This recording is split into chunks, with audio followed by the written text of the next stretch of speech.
Joining us now with more reaction, the one and only Louisiana Senator John Kennedy is with us. Senator, great to have you. Is it true, any truth to the rumor that you just joined the TikTok family 2 days ago? Yeah, I did, Sean, I confess. Up until recently, they wouldn't allow a Senate rules to be on TikTok, but now we can, and I just joined. My staff came to me and said I needed to join, and so I have joined, and I'm going to, I don't know, talk about, to the extent that people care, what it's like to be a senator, and I may show some videos of other senators, and my supreme goal is to capture a video of Senator Graham picking his nose, and when I do, I'll put it up and show it to you. Why are you picking on Senator Graham? He's your buddy. He is my buddy. He's just so easy, you know, to pick on. I love Lindsey. Well, I would imagine some of the main targets are going to be AOC and the squad members. I may have something to say about them. Oh, I think I'd bet on it. No, I don't think there's any doubt about it. It'll be some serious stuff, too. For example, Iran. This is serious stuff. Okay, let's talk about Iran. Now, the president said get smart soon. The president also said, and Central Command is now saying, that they are preparing short, powerful waves of strikes now on top of the very successful blockade that has been going on. I think the time has probably come to go back to that. The president said we hit 75% of our military targets. We stopped at that point. They could wipe out that 25% in next to no time. Maybe that is the only language these people understand. Well, here's what I've learned from our conflict with Iran. Number one, with Iran, if you turn the other cheek, they just stab you in the neck. You can't trust them. Number two, whether you like him or not, any fair-minded person would have to conclude that President Trump has oranges the size of beach balls.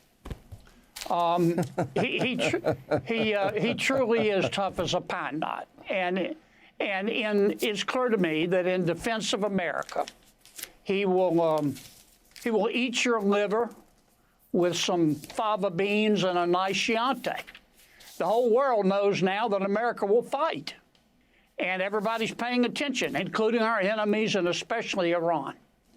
Number three, look, I support the blockade. I think it was a really smart move. I think we should continue it for a reasonable period of time. But honestly, we could come home tomorrow, and I think that same fair-minded person would have to conclude that we've won. And let me tell you why I say that. Why did we go in? We destroyed most of Iran's nuclear weapons program last June when we bombed them. But our spies picked up that Iran, after that, decided to change their plan. Their new plan was to produce so many missiles, ballistic, cruise, and drones, stockpile so many missiles that they could turn to America and say, look, we're going to restart our nuclear program, and if you bomb us again, you can, but we're going to destroy the Middle East with our stockpile of missiles. And by the way, we can hit Berlin and London and Paris. Now, we couldn't let that happen, and President Trump didn't let that happen. And I don't think the American people fully understand what we have done to Iran. I hated to do it, but it's like the aftermath of a collision between the Hindenburg and the Titanic. I mean, it's something like out of Mad Max 4. It'll be 15 years before Iran can come back, and the blockade is going to further undermine their ability to produce nuclear weapons. What about the 60% enriched uranium, what the president affectionately calls dust? Well, I'm not saying that we shouldn't continue the blockade. I think it's clearly been effective. But look, Iran is we have gutted them like a fish.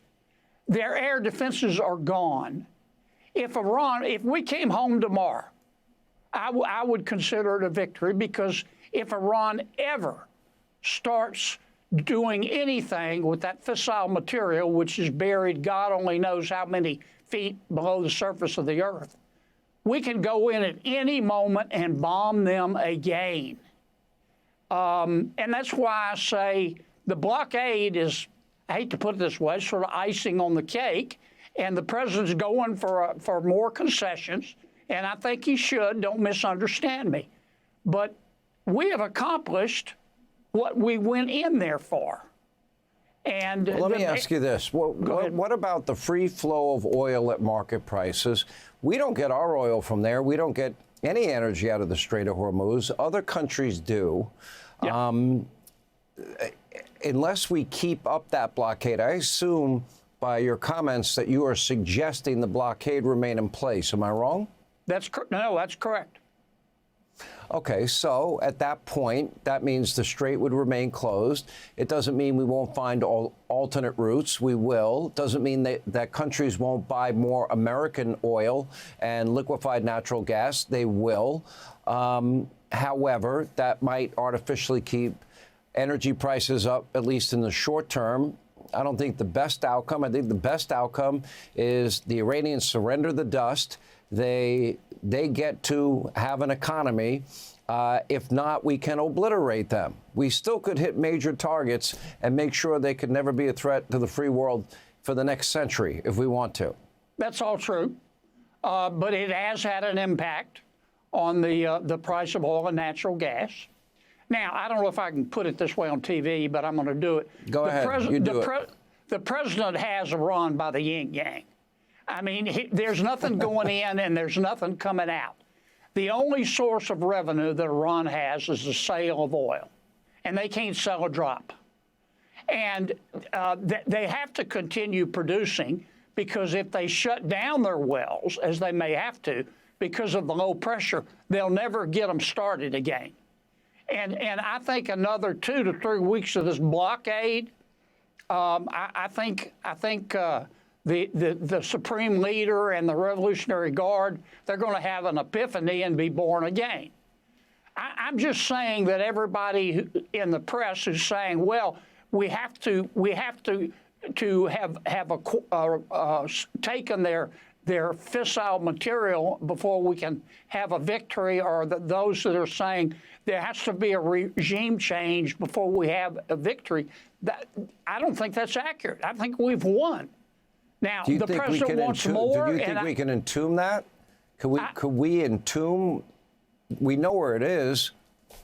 Well, we don't know where all of it is, but we know where most of it is. But the point is that we have devastated the public and private sector so extensively. They have no military left. They have no air defenses. Our intelligence and Israeli intelligence is great. The moment Iran starts back, restarting its nuclear program using that fissile material, even if they can dig it out, we will know. And they know what's going to happen. We will go back in.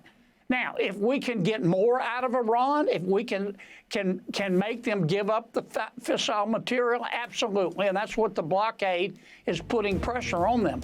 I'm just saying some members of the press are saying, unless you get the fissile material, you've lost. That's not true. We've won, man.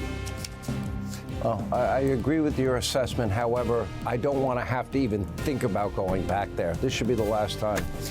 Senator Kennedy, congratulations on TikTok. I look forward to watching your posts every day. Thanks, man. Appreciate you being with us. All right, thanks for watching. Check out my new podcast, Hanging Out with me, Sean Hannity. The big interviews, the debates you won't get anywhere else. Like and subscribe for new episodes every Tuesday and Thursday.